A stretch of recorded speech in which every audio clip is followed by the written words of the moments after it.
당신에게 힘이 될게요. 혼자 있는 듯해도 그게 아냐. 그대 곁에 항상 내가 있어. 용기 내어 걸어가요 우리 함께.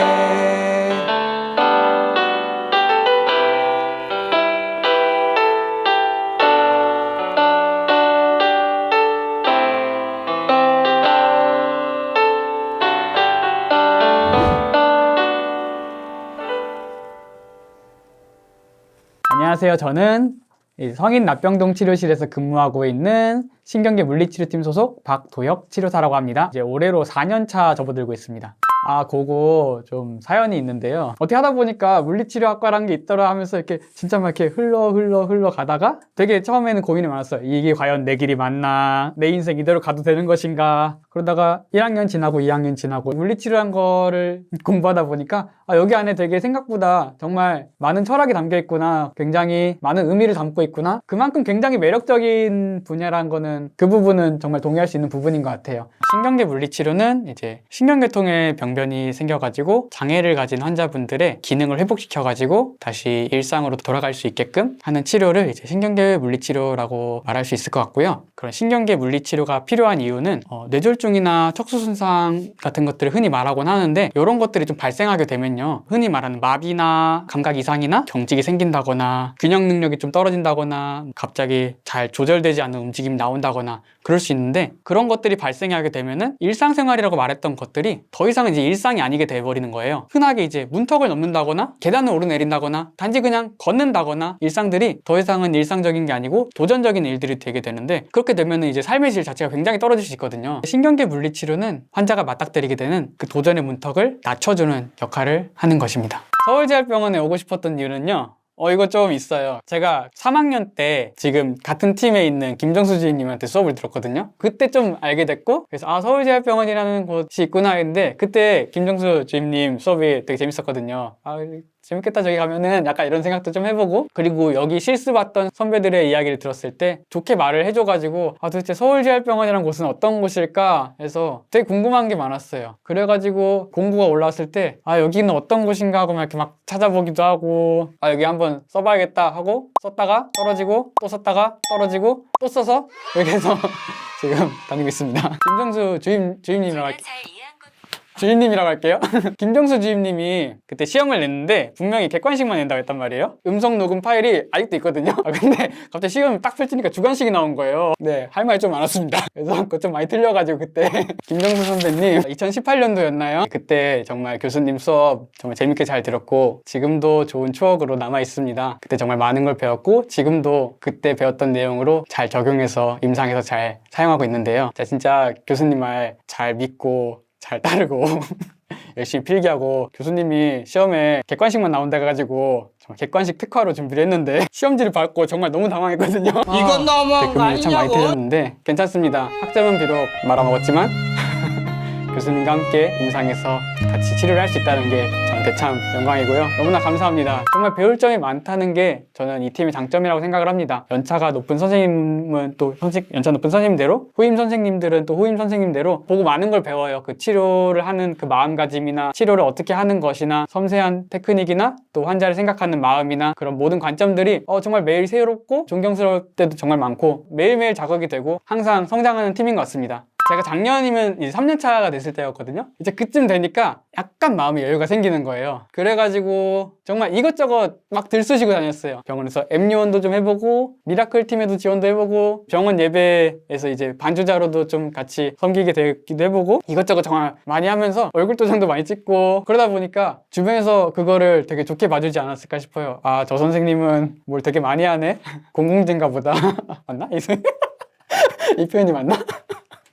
사실 치료실에만 있으면은 그 치료실만 보게 되더라고요. 세상은 넓은데 치료실은 세상보다 많이 좁잖아요. 이것저것 경험해보고 싶어서 들쑤시고 다니고 내가 더 알고 싶어서 더 하고 싶어서 정말 많은데요. 예전에 한번 유튜브에 소개된 적이 있는데 그 환자분 퇴원 선물로 이제 노래를 한 편 지어준 게 있었는데 그건 이제 서울재활병원 유튜브에 있으니까 이쪽이죠. 그런 것도 있었고 2시간 연차를 쓰고 집에 일찍 간 적이 있었거든요. 근데 마침 저랑 집이 방에 같은 분이 운전을 하고 오셨는데 그 근처에 사시는 분이 몇 분 계셔가지고 그런 택시 팸이 생겼거든요. 제 환자분이 운전을 하고 또 다른 환자분이 조수석에 타고 또 다른 제 환자분이 뒷자리 타고 제가 그 뒷자리 타고 그렇게 넷이서 집으로 갔어요. 되게 경험이 새롭더라고요. 이게 재활이지. 그 환자분이 팔을 좀 치료를 중점적으로 했었는데 운전대를 좀 잡기가 좀 불안하다 해가지고 원래 그 팔을 잘 안 썼었단 말이에요. 그 운전을 하시면서 선생님이랑 이제 운동을 해가지고 그 치료를 받아가지고 운전대를 이렇게 잡고 있어도 불안하지 않다 이렇게 말씀해 주셔가지고 그래 이게 재활이지. 내가 치료한 거는 그저 그 사람의 팔을 들어올리고 더 힘있게 하고 안정감 있게 만들어주고는 그런 작업이었다고 생각을 했지만 사실 이게 그 사람의 삶에서는 그 삶을 지탱해주는 힘이었구나 라는 걸 좀 느끼게 돼가지고 좀 의미도 있고 재미도 있었던 그런 기억이었던 것 같습니다. 이 질문 참 쉽지 않았는데요. 일단은 첫 번째로 들었던 생각은 치료사는 안주하면 안 되는 것 같아요. 아무리 많이 배우고 아무리 많은 걸 알고 있어도 안주하는 순간 그 치료사로서의 가치관이 좀 약간 퇴색되지 않나 그런 생각을 하고요. 그래서 치료사가 멋있는 것 같아요. 이렇게 끊임없이 성장하려는 그런 자세를 가져줘야지. 그리고 그런 자세를 가져야지 또 우리가 치료를 할 수도 있는 거고. 두 번째는 사랑이 필요하다고 생각합니다. 네, 사랑이 없으면은 우리에게 사랑이 없으면은 아무것도 아니죠. 희생정신이라고 표현하는 그런 것들로 환자분들에게 우리가 우리의 그 전심을 쏟아야 되고 우리의 힘과 마음을 쏟아야 되는데 그럼 그 힘과 마음을 쏟아내는 그 에너지는 어디서 나올까? 결국에는 그 근원의 밑바닥에는 그 사랑이라는 요소가 있어야 되지 않을까 싶습니다. 그리고 하나 남았죠? 건강이라고 생각하는데요. 이거 진짜 중요해요. 많은 치료사가 남 건강하게 해주려다가 자기가 건강을 잃곤 하거든요. 내 몸을 던져가지고 그렇게 치료를 했는데 내가 아파버리면은 정말 장기적으로 봤을 때는 환자한테도 좀 별로고 나한테도 별로잖아요. 건강을 챙길 줄 아는 것 치료사로서 정말 필요한 핵심 요소 중 마지막 열쇠라고 생각을 합니다.